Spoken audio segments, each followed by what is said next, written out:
Hey guys, it's a new month. Time for another update. I'll go over a few of the news stories that have been out recently, along with some stats and some thanks relating to the channel. But yes, it's May. We're still in lockdown. It seems like a lot of countries are starting to get on the improve and get under control of things. So where rugby is on the horizon, although again, in the scheme of things, it's a pretty small thing to worry about when you've got hospitals full of people. There's definitely more important things to worry about for us rugby fans, though it is still one that, that is on the mind. So we'll have a look at that at the end. But in terms of this month, May is now, but April, 22 YouTube videos plus 9 live streams. Been getting through a few of the old live streams, watching some of the classic matches. The game of the century, Ireland against the Pumas quarterfinal from 2015. A couple of Rugby World Cups, like New Zealand going down to the Springboks in 95. That was a bit of a painful one all these years later. This Wednesday, I'll be generally doing them Wednesday, 9 p.m. New Zealand time, and then Saturday the same time. I have done one at 5 a.m. New Zealand time to cater for those in the Americas and people in UK to actually have a drink, because I've usually got a beer in my hand when I'm doing the old live streams. If you got any games that you guys want to watch, do let me know. I've already set this Wednesday's one for a 1996 clash. All Blacks against the Springboks, back when we used to do tours rather than the Rugby Championship, a 3-game tour. Well, more than that, but 3 tests anyway. And I think Saturday it's time to revisit the Rugby World Cup final from 2003, because I've done 87, 91, 95, 99. It's time to do 2003. But yeah, interestingly this month I did a video about the Lions, a potential 23 for that tour next year. And that was the number one video for this month with 23,000 views. So it blitzed every other video by a mile. It's good to see there is that much interest for that kind of thing. The viewership numbers are like 38% from the UK. South Africa second, I guess, because they're going to be involved in that tour as well. And there's often a lot of Springboks supporters on the channel, but also Ireland in there as well. So I guess that's that. Ireland's third, UK's first. British and Irish Lions is it's still something on people's minds. Also did 6 videos for Patreon, so I'll scroll the names up there. Big thanks to those who support me on Patreon, even though the financial times at the minute are pretty tricky. That is much appreciated. Had a few new people sign up as well, so that's it's awesome to see you guys joining up. Like I said, in the time which most people are kind of tightening the belts, but it's really, really appreciated. And I did a video about the Brighton Miracle, because I did the Japan game against the Springboks for a live stream, and I figured I'd watch the Brighton Miracle after that to see kind of how it resonates, and it was an interesting one. Did some edits to the Opta World Club 15. Those came out recently, and Southern Hemisphere dude. They were in need of a little edit from my point of view, but there we go. Everyone's got their own picks, and I also compared, one of them was the 2011 All Blacks jersey to the 2019 one to see how things have come along. So some interesting stuff there as well.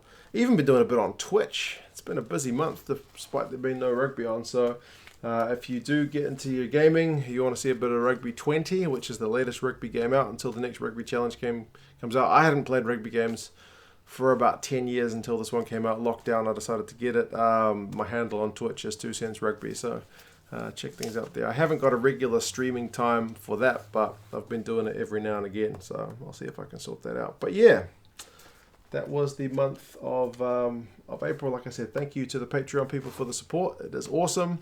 Thanks to you guys for subscribing, liking, commenting, watching, all that good stuff. It makes it all very worthwhile for me. Rugby news that's been going on. This one, a lot of people saw it coming. I didn't see it coming. Maybe that just means I'm a bit naive.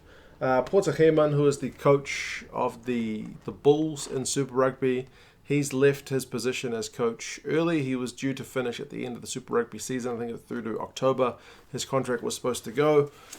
But he's left. News prior to that, a few weeks ago, was that Jake White had been appointed the director of rugby there.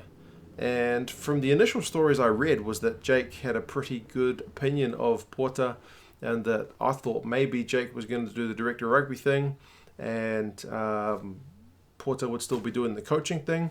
Again, maybe that was a bit naive, but a short time later, Porter's gone by mutual consent. He's left a few months early, and it looks like Jake White will be taking on the on-the-field stuff as well. So he's going to be doing what Rassie was doing with the Springboks. Up until Ninaba got appointed the coach, so he'll be doing director of rugby and coach. So I guess that gives us an indication into the way the Bulls will play.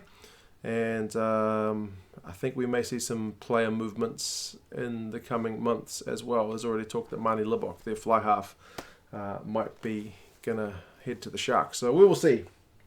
But it's a pity. I know a lot of people didn't rate Pote. He had a pretty good Bulls team last season. I saw them go to Wellington for that quarterfinal and get knocked out, but it was a close run thing. But they did have a really good team with the likes of Handre Pollard, Dwayne Vermeulen, the list goes on. They had a heap of talent in that squad, so maybe it's not surprising they did as well as they did.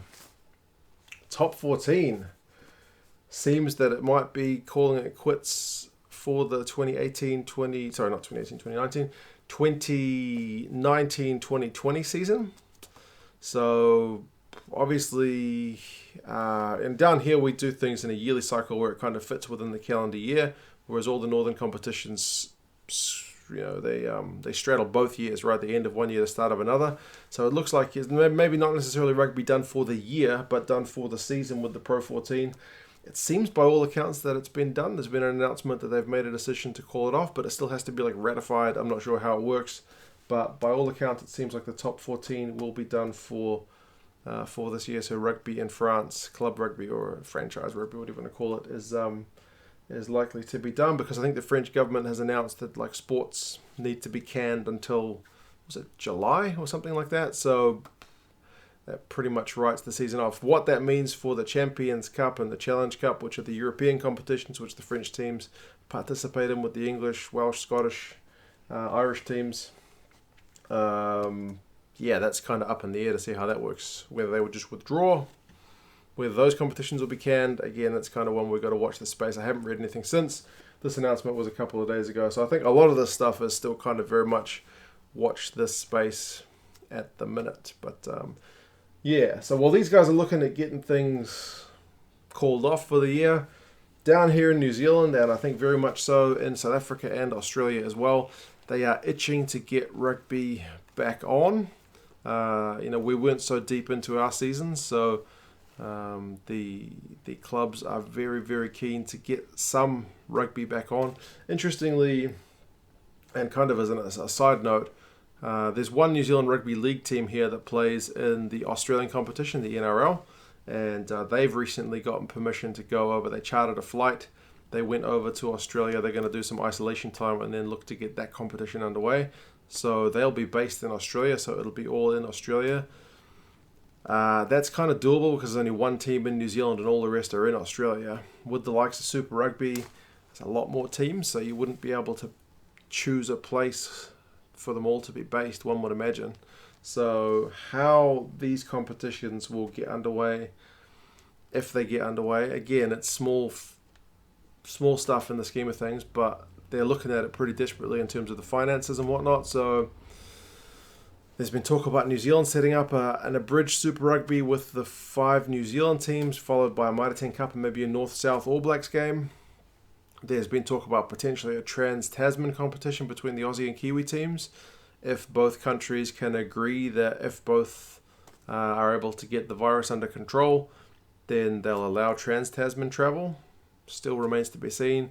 I know there's talk in South Africa about setting up a South African domestic competition with the Super Rugby teams and plus the 2 Pro 14 teams in the Kings and the Cheetahs. But it all seems to be very much watch the space. I think we're largely at the mercy of the governments of all the respective countries to decide what things are going to look like depending on how restricted travel is and how many people are allowed to gather and whatnot. So yeah, I think the optimistic talk in New Zealand anyway is that maybe June, July we might have rugby back on the field, but again it's still at the mercy of how well the government can get things under control and stop the spread. So either way, it is one to watch. So yeah, cheers again guys for the support over the last month, for coming along and checking things out. In terms of upcoming videos, I've got one looking at about Super Rugby's attendance, which is always a bit of a hot button issue, which has come up in a few of the vids. And what else was I going to do? I did write something down. Oh yeah, the live streams, the World Cup final. Maybe something about the way the Rugby World rankings work. That one's long overdue. But yeah, we'll see how things go. But yeah, cheers guys. As I said again, thanks to the Patreon people and for all you guys just following the channel. It's appreciated. If you want to check us out on Twitch, I'll be doing that. I'll see if I can set a regular time, so it's kind of like something you can put down in your calendar if you want to come along. But I'm still very new at that, so it's all a bit fresh.